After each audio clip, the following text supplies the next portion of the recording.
c'est le troisième opus, donc la troisième année d'un festival que nous avons appelé Opération Opérette, par l'association La Folle-en-Bûche, qui est presque le sésame, maintenant on parle de la Folle-en-Bûche.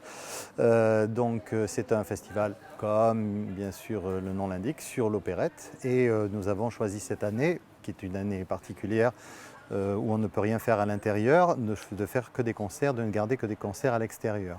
Là, nous sommes à la première et c'est le spectacle que nous avons appelé Comédiens-chanteurs. C'est les comédiens les Gabin, les gens, Pauline Carton, etc., tous ceux qu'on a vu chanter dans des films depuis les années 20 jusqu'aux années 60. On a décidé de s'arrêter aux années 60, donc Jacques Demy, par exemple. Et donc, dans les films, c'était les comédiens bien connus qui poussaient la chansonnette. Et là, des airs d'opérette. Donc, ce sont des opérettes qui ont été filmées ou des comédies musicales à la française. Ne sont pas si belles, la source qui court et les fraîches eaux n'ont pas votre voix, vous riez mieux qu'elle.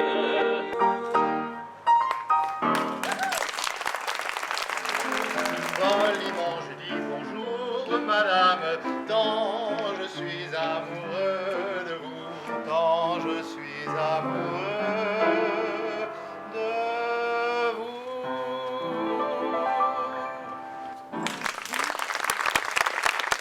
C'est Rossini qui disait que c'était la petite sœur de l'opéra, donc qui ne se prend pas au sérieux. Voilà.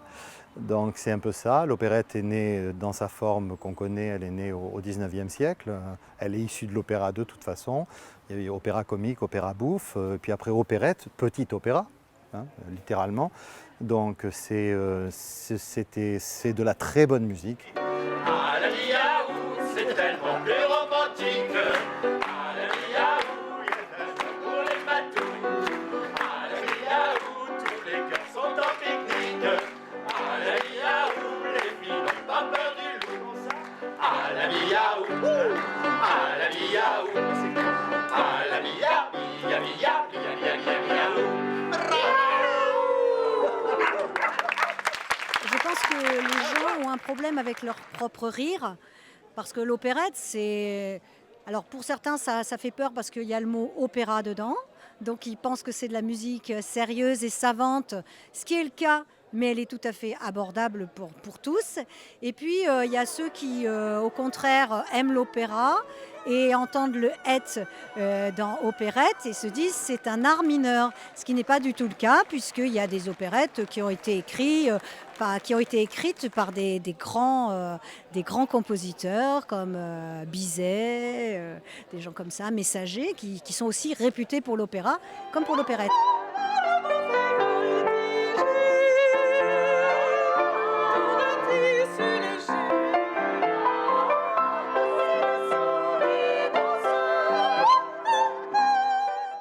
Ce que je trouve de particulier dans l'opérette, c'est que ça réunit tous les genres. Dans l'opérette, on danse, on joue la comédie, on chante. Il faut être complet. Et avec le petit plus, c'est le côté joyeux, le côté voire burlesque aussi que l'on y trouve. Et voilà plus sympathique des filles de chez nous. De l'Eurovision à la Piquelique et de Ploumadac jusqu'à Trestraou, lequel t'a s'appelot Herbel de Vanofaou. C'est moi qui suis la plus belle des filles de chez nous. Pfiou!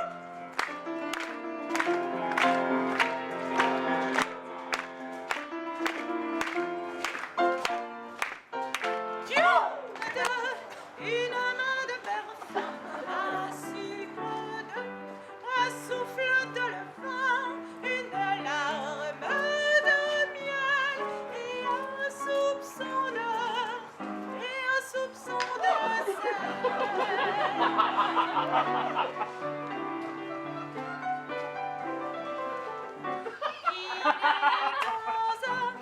il est temps à présent.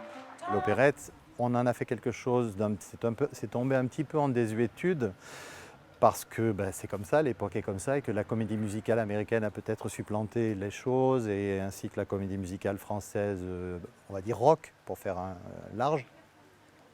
Donc voilà, elle est un petit peu tombée en désuétude. C'est pour ça que nous décidons, nous, de la défendre, parce que nous pensons qu'elle est vivace et qu'elle mérite d'être défendue. Mais j'ai très vite appris que je suis devenu un homme à femme. Elle m'enflamme, c'est bien plus doux et je le proclame. Ah ça y est, j'adore les femmes.